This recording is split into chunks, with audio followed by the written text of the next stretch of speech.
Sustainable Culinary ThinkLab, the podcast on sustainability in gastronomy.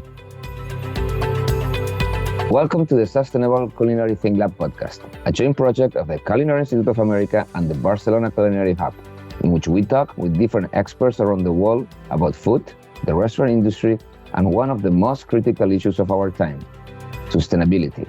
We will learn together and discuss both issues and practical solutions with the professionals who are leading the change we need.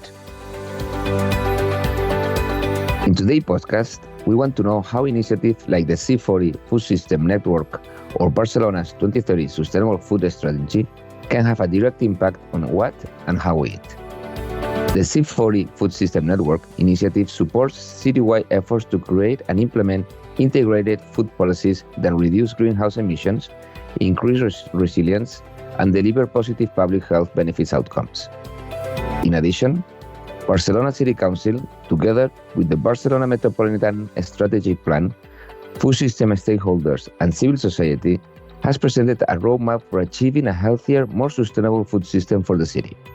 This is called the Barcelona Healthy and Sustainable Food Strategy for 2030, a jointly produced document that contains the vision, goals, and lines of action that will guide the transformation of the city food system in the coming years.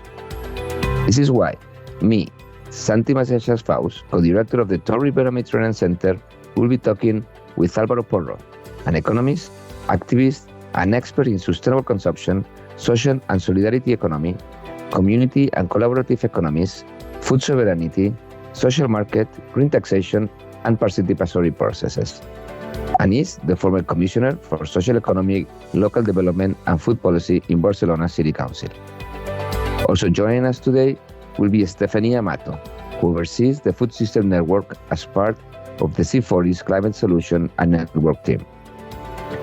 Stefania, from 2011 to 2015, worked as a policy advisor and project manager at the Mayor's Office of Milan, where she focused on the Milan Urban Food Policy Pact and overall food policy for the city. Stefania also worked as a World Health Organization consultant for policy alignment and aid coordination in the health sector in Moldova and Tajikistan. She has a PhD in institution and policies from the Università Cattolica del Sacro Cuore in Milano and a Master in Science in Political Economy of Late Development from the London Schools of Economics. Thank you very much, Stefania and Álvaro, for joining us here at the BCH and Torre Ibero Mediterranean Center podcast. And the first question is for Stefania. What is the project of the C40 and the Food System Network? I know it's a big project, and I don't know if you can also share a little bit about the Milan Pact. What are all those organizations and agreements? Okay, great. So hi, everybody. My name is Stefania Amato. I'm C40 Food System Senior Manager. Before starting to work with C40, I was basically the food focal point at the mayor's office in the city of Milan, where together with a very large team, we developed Milan Urban Food Policy Pact and the food policy of the city of Milan. Coming to C40, C40 is a cities network of 96 cities around the world. We have a global spread, working to basically fight climate change. And that it means many different things and involves many different sectors inside a city administration, including food. My work is specifically on food. My colleagues work in many different departments, such as waste or transport, energy efficiency in buildings, public buildings, private buildings, a bunch of different areas where mayors can really proactively try to do things in order to reduce emissions coming from cities. C40, one of the main goals for C40 is really like for cities to basically approve climate action plans, meaning a plan dedicated to actions that would deliver emission reduction. And that is, in fact, one of our leadership standards or participation standards. To be part of C40, a city needs to deliver this plan by 2024 And right now, out of the 96 C40 cities, we basically have 75 who have a climate action plan or something similar. I'm using a broad definition here. So we're almost there.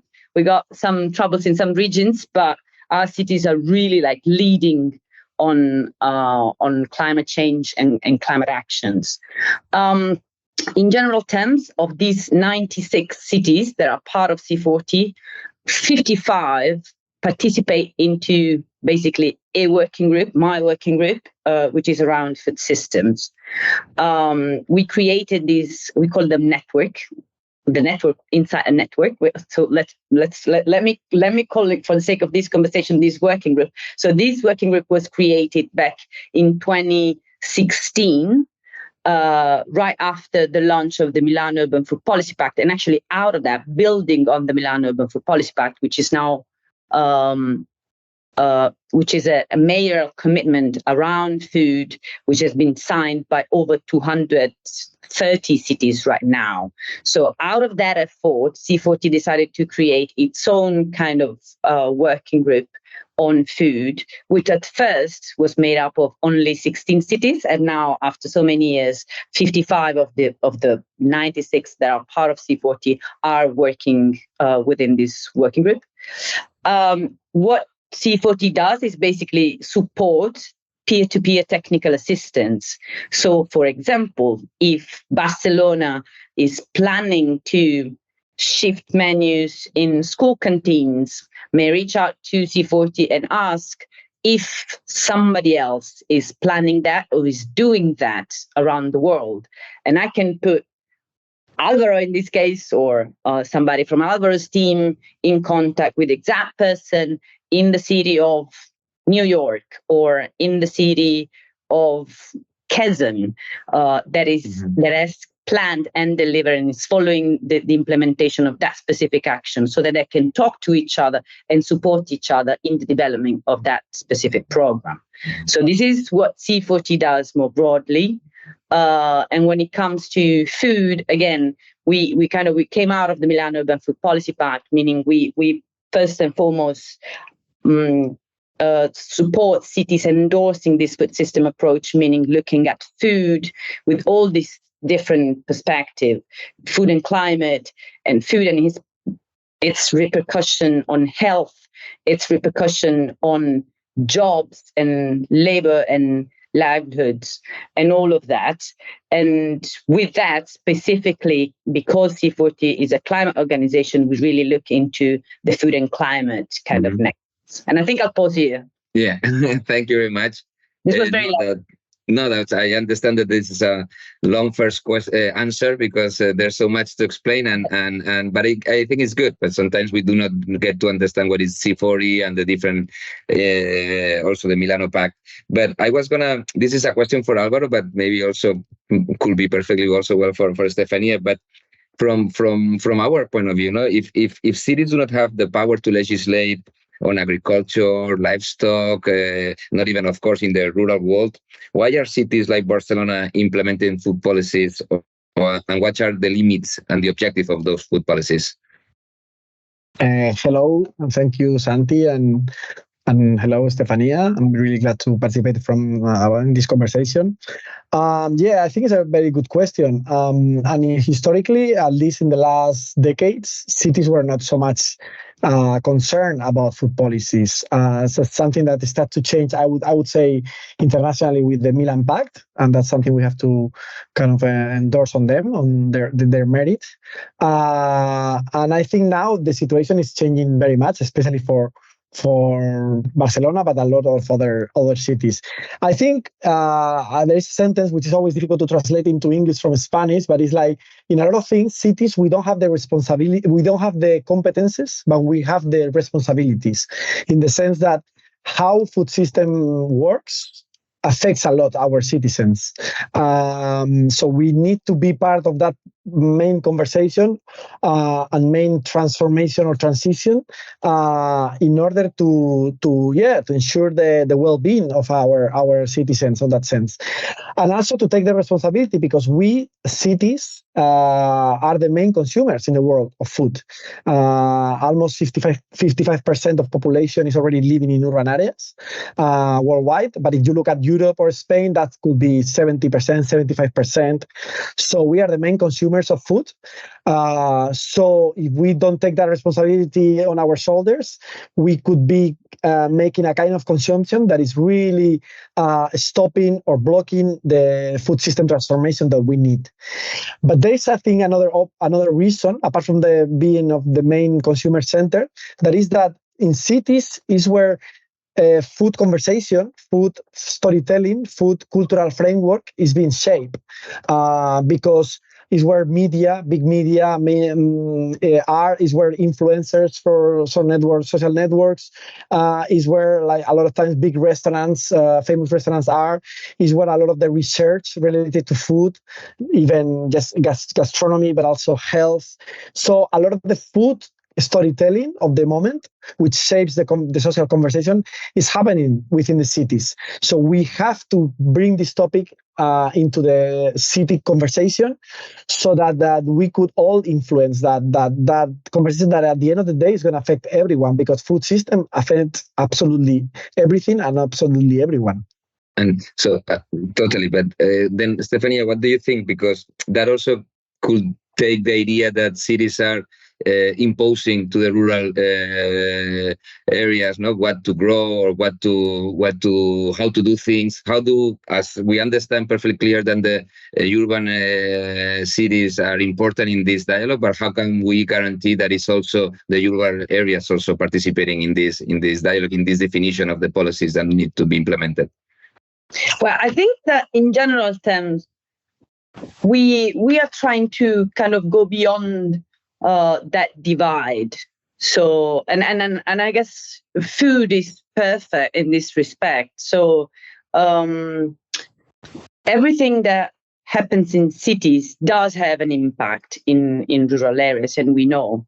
Now, I guess the question would be, how do we try to make that a positive impact on urban areas? And then the answer to that would be, we need to really share a vision, and we got a lot of different initiatives now around the world, really redefining and trying to shed a light on landscapes. That's the new kind of term they use, meaning productive territories around in the city surrounding, and try to support those landscapes to really organize in order to come on shared platform and discuss about vision and plans for the future, taking into account what Álvaro said, that a lot of what will happen or will become true in 10 years is possibly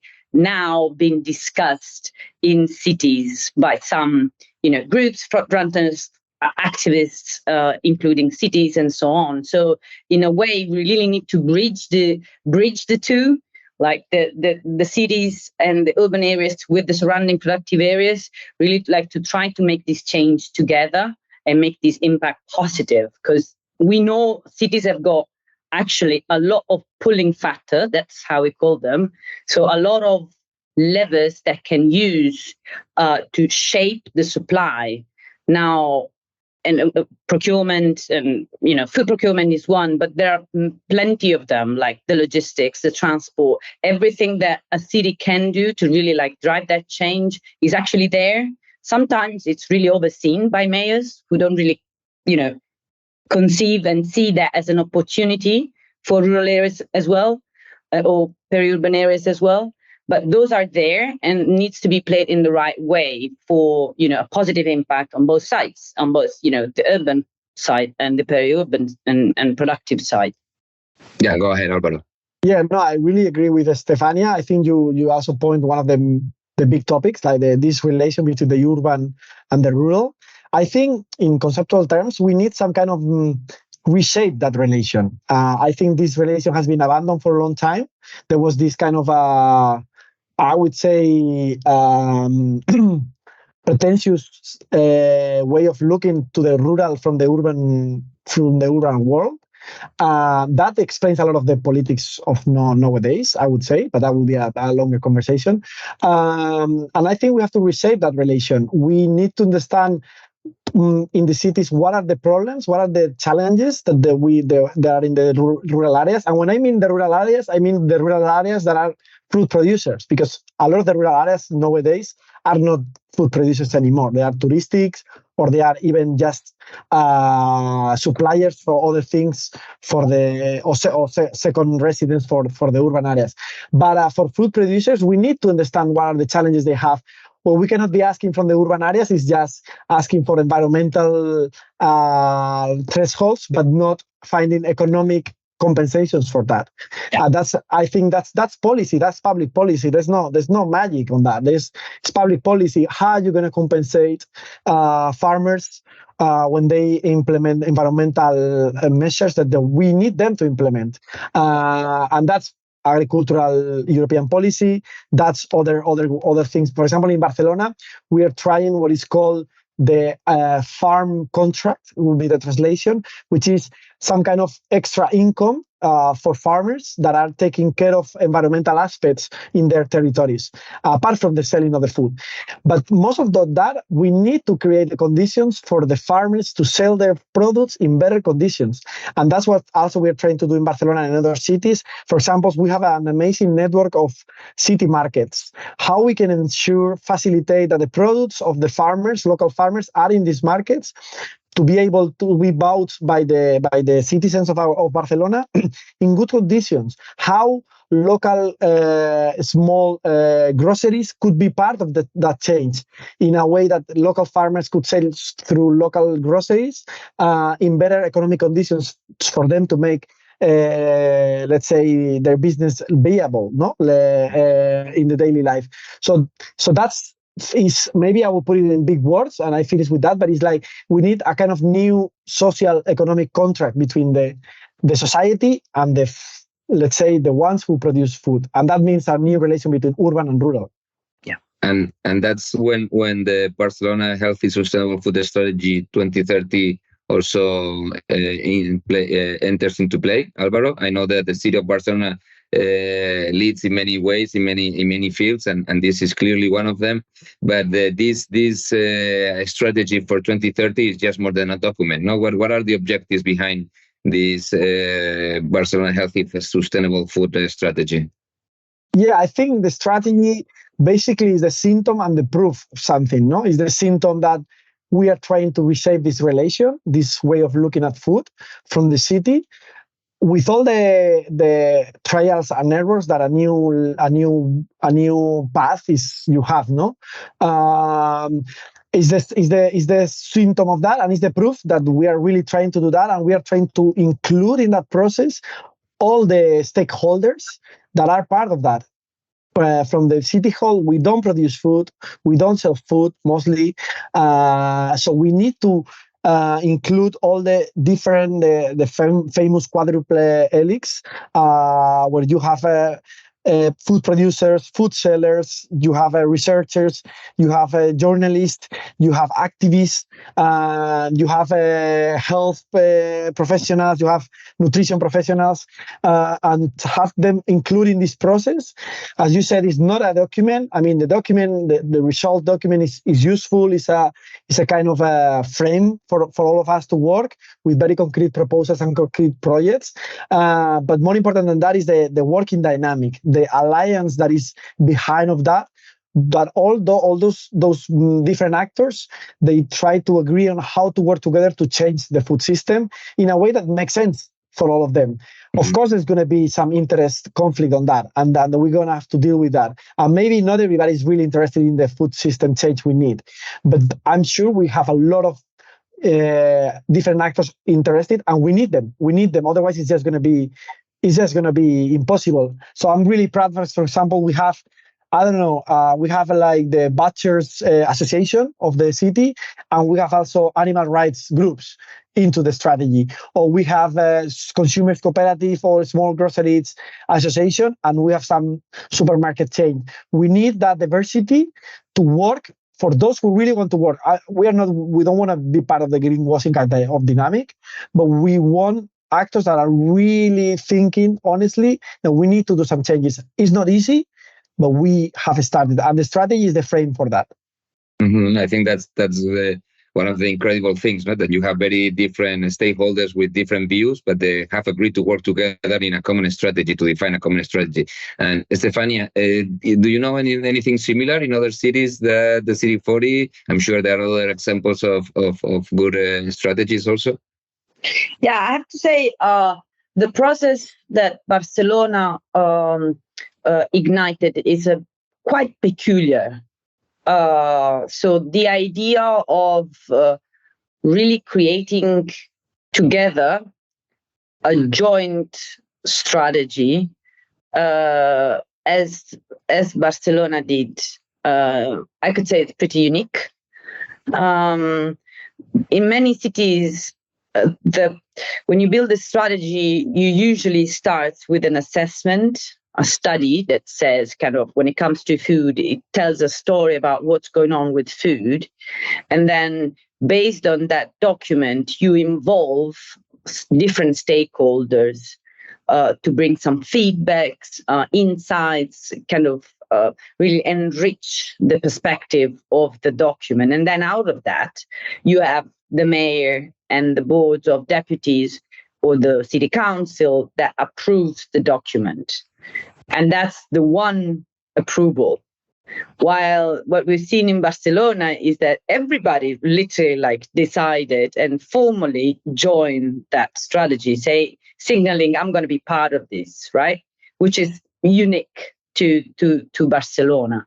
The hearing, the discussion with multiple stakeholders around the first assessment or around, what the city department, the food teams inside the city's departments were thinking, that's kind of normal.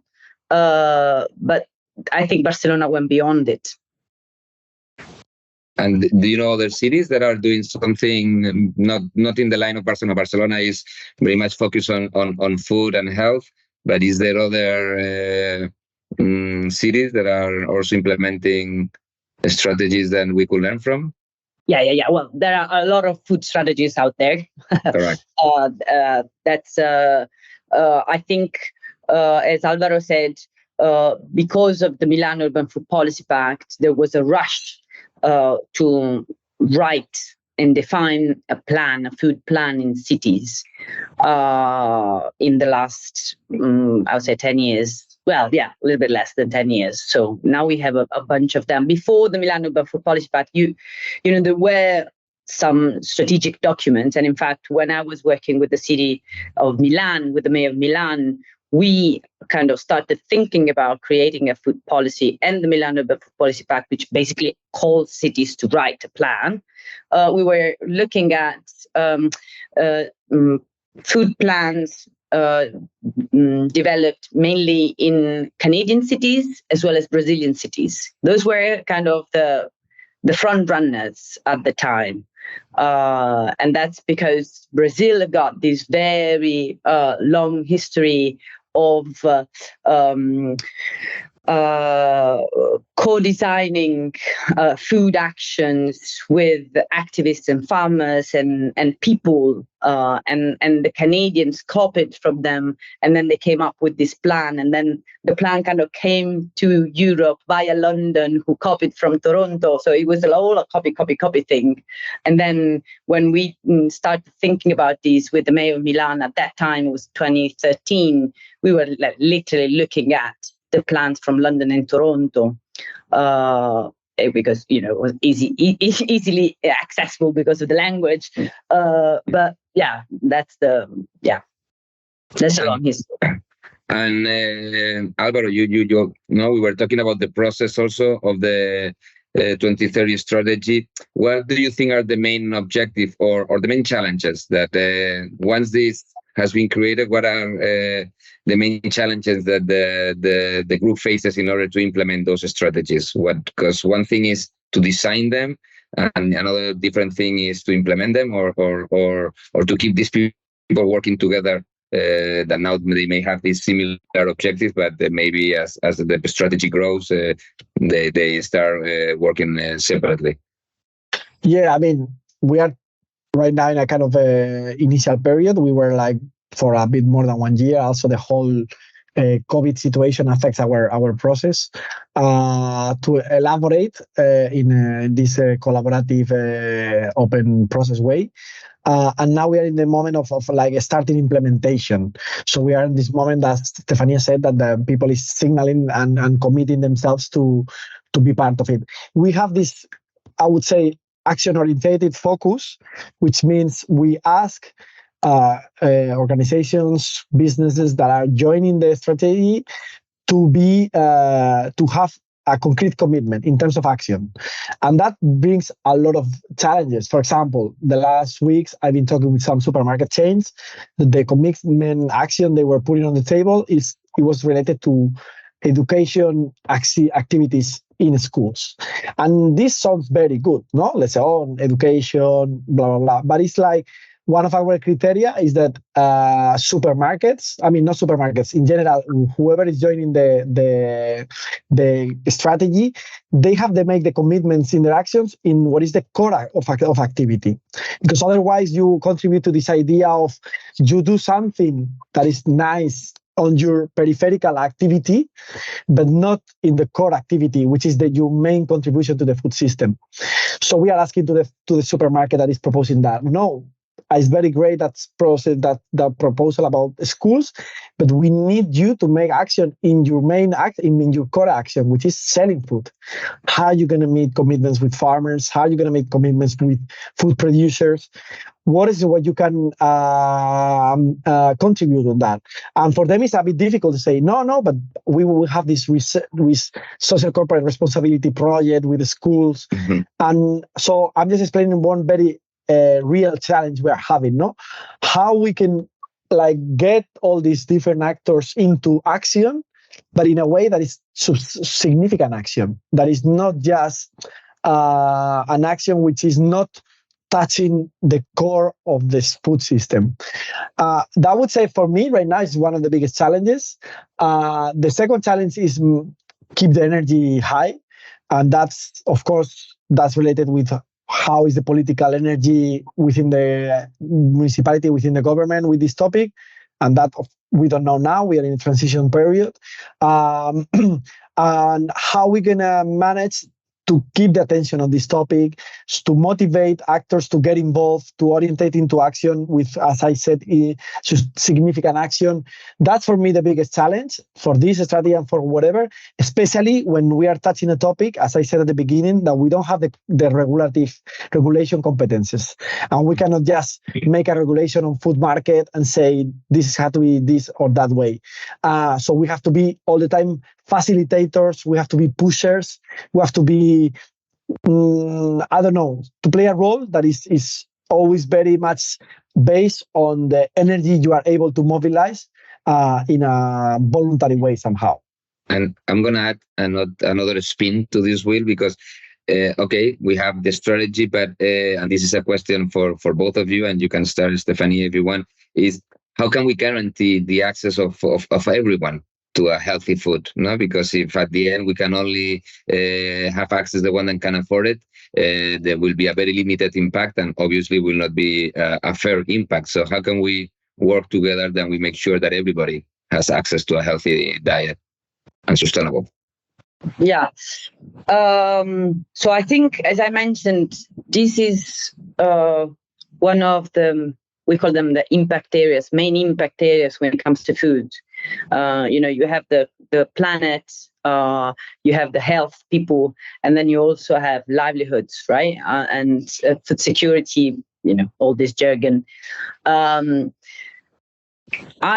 take on this is that, that two main things, and basically two main perspectives on this problem. The first one, I mean, if you look at food poverty from a city, a municipality perspective, then you probably need to watch, be a little bit strategic, watch at it in different ways. So the first one is like, what can I do to solve, hunger now?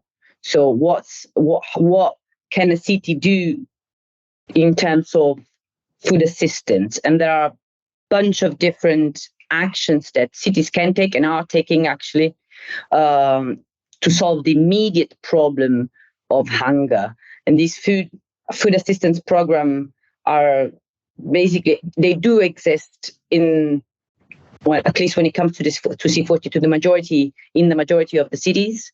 So you have a so-called food safety nets. If you're having troubles because you're not able to provide for yourself or your family, then you can reach out to a public service that will deliver you or bring you or ask you to come and pick up a food box. And that's, you can imagine there are different nuances around this, but there are a lot of these programs pretty much in all cities.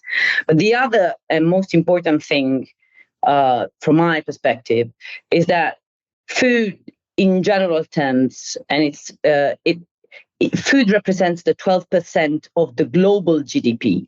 And that's true at city level as well. So the 12% of the Barcelona economy is related to food.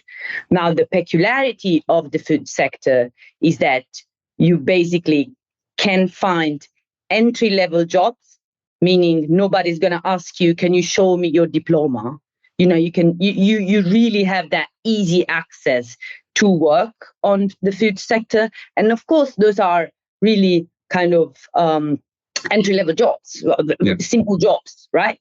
Up to, the food features and all of the finance thing that happens in all our mega cities, at C40 cities, including Barcelona. So you have the whole span of works and jobs opportunity in the chain. Now, what a city can do, a municipality and a mayor can do, is really try to connect people in need first to the food assistance part, if there's an urgent need of food, but also to support these people to get inside, the food sector as a food economy per se inside the city that has opportunity. And mostly, and on top of that, those opportunity, given that all of the changes that we want to see in the food sector, a green change, climate change, that definitely all those transition that we're talking about, new jobs can be interesting job, can be green job, can be really something that will serve not just the private cause, but the public cause as well. So all of these, it's something that we really need to keep in mind. I'm not 100% sure that all mayors really realize how big is the food economy in their city and how many, kind of opportunities laid there for supporting people getting out of poverty, or at least for a while, I'm not sure that is fully understood yet. Okay, thank you. I don't know if you have any. So I think that there is hope. For the future. Even both of you, we are finishing the main conversation. We are not going to pass now to a more specific questions than we asked to all our guests. But I don't know if you want to say something else before to close or to this part of the conversation, Álvaro, or. I mean, you were the last question. I really like the answer of Stefania, and I think it's a difficult topic. I mean, because access. I mean, sometimes I think we play the wrong game if we think that the what we need is to have cheap food so people can access, because cheap food means a lot of bad things, means environmental problems, means economic problems for farmers, means a lot of elements. So we need is to have just this equal societies where people has good wages for their work, and then food prices is not going to be a problem.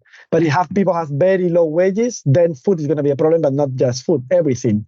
So if we try to make more egalitarian cities because through food prices, then we are going to have two problems instead of one.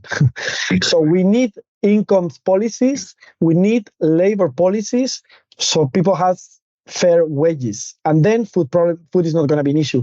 If we have lower prices for housing, then food is not going to be a problem. In Spain, in the last 20, 30 years, the weight in the family economy, family expenditure of food has decreased 60%. The weight.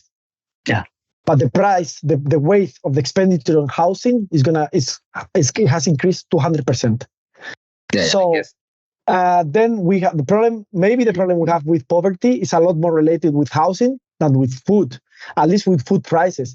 And for those who has real access to access to food, especially healthy food, then we have to have a lot of good programs, but it has not to be through a general policy of cheap food, because that's creating new problems, and that's what has been the policy for a long time, and that's why we have this really problematic food system right now. Mm-hmm. So I guess we're questioning the whole system in its own, and not only the food aspect of it.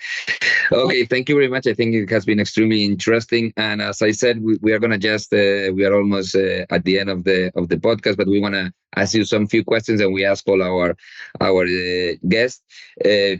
Each one of you can choose who wants to answer, because I don't think we will have time for both of you answering. But one is around sustainability, no? And a lot of the time when we talk about sustainability in food, in the food world, we often refer to environmental sustainability, regenerative food system, betterment of the people, cultures and financial sustainability or profitability. But what is the most important for you when you think about sustainability? I can go with it. Okay. So I guess I'm not sure about other sector, but when it comes to food, it's really clear, and it's been kind of prompted by activists and researchers and foodies in general around the world, at least since the late 90s, that you need to look, at all dimensions. And I know it can be, a bit overwhelming, but I believe that, even in the recent, in the most recent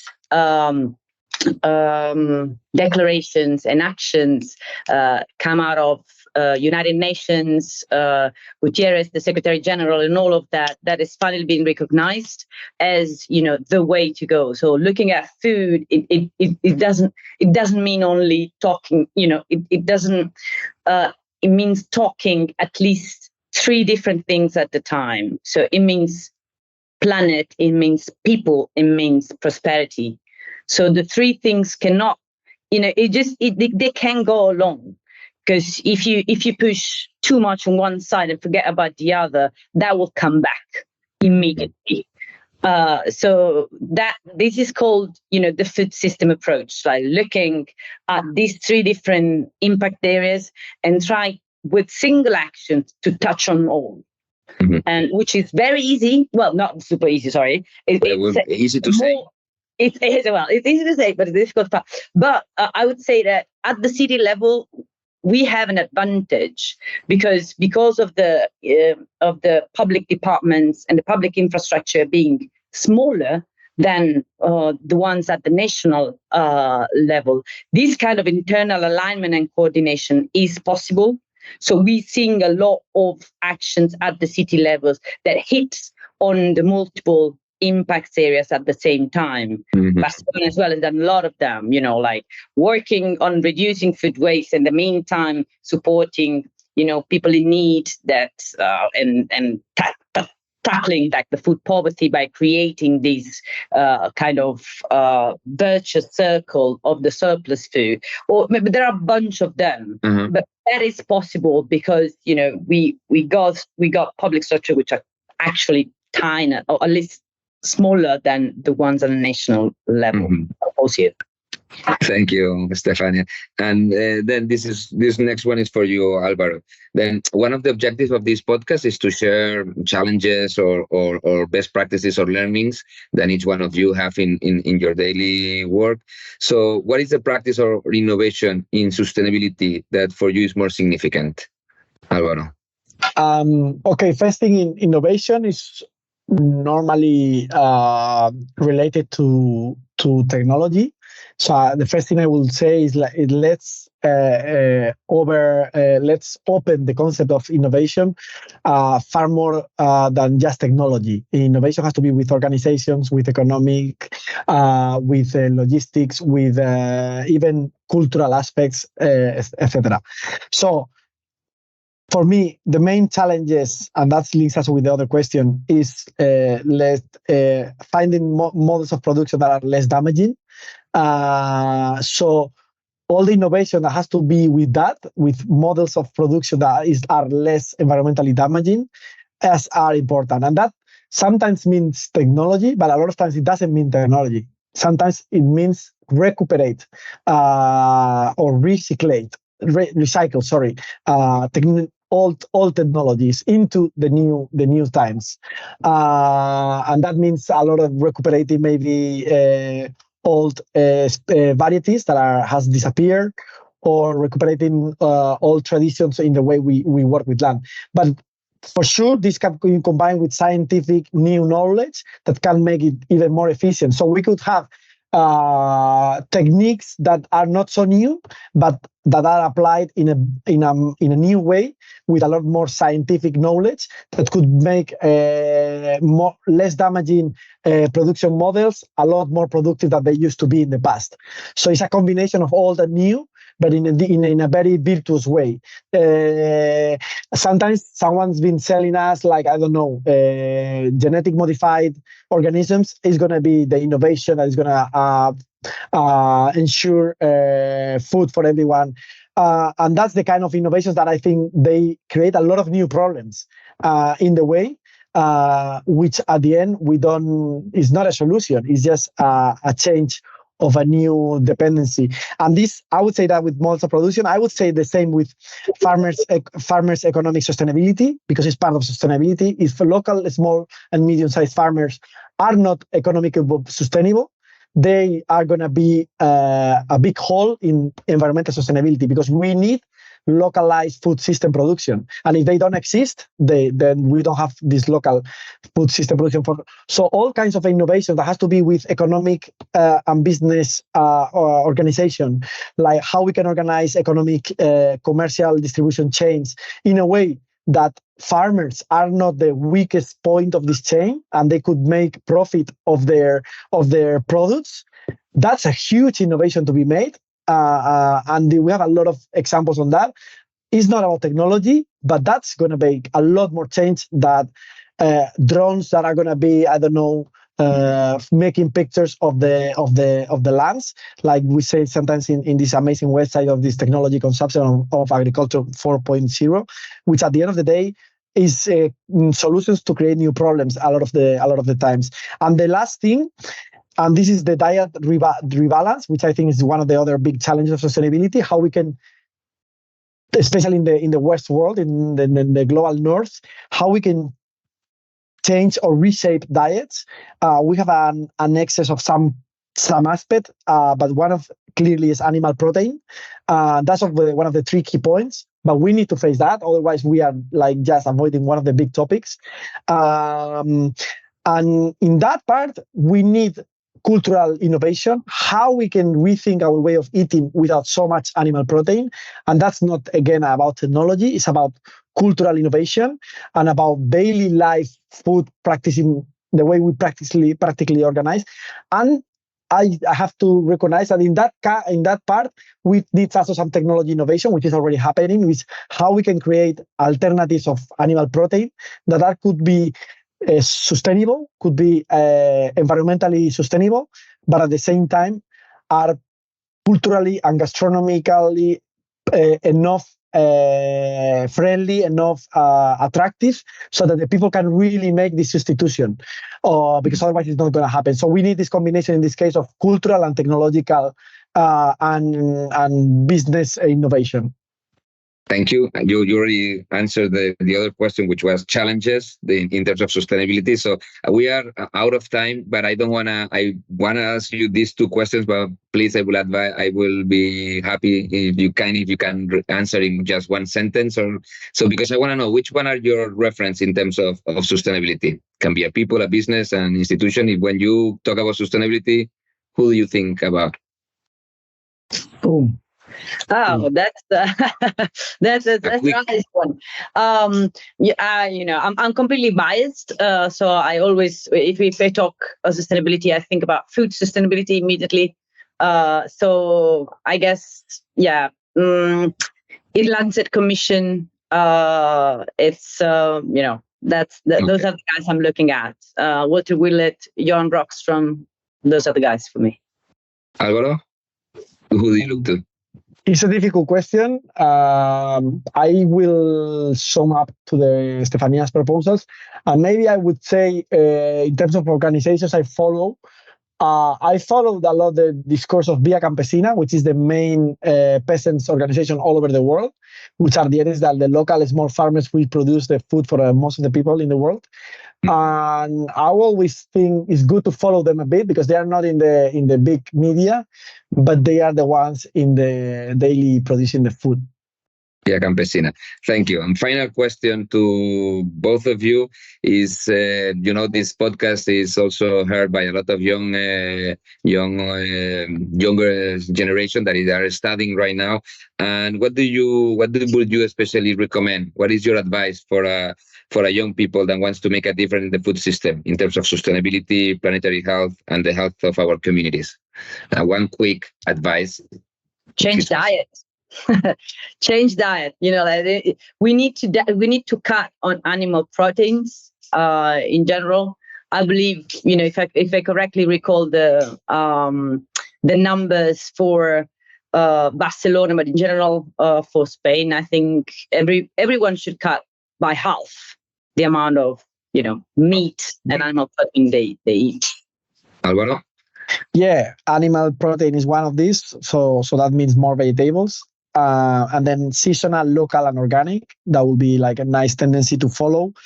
Look for smaller, localized distribution chains in general. When you choose where to buy, and of course less waste and less waste. And less packaging. And be active. Partly has to be with your consumption and your individual decisions, but that's just part of the story. You need to be active. Become activists. There's always local groups doing things all over the world. That's one of the amazing things about food. You have food activists all over the world, environmental, social activist groups. So become active, and when you vote, think what are the proposals on food policies, the ones you are voting. Thank you. I think that's a great recommendation to end our podcast. I think we all can be activists, and we all should be very conscious who do we vote and what they are defending, the people that we want in power. So thank you very much for both of you. Álvaro, Stefania, it has been a pleasure for us. And we hope to see the rest of the audience in the next podcast. Thank you very much. Thank you. Bye. Bye-bye. Bye. Bye. Thank you very much. It is always a pleasure to share this time with you. We will continue discovering sustainable gastronomy together.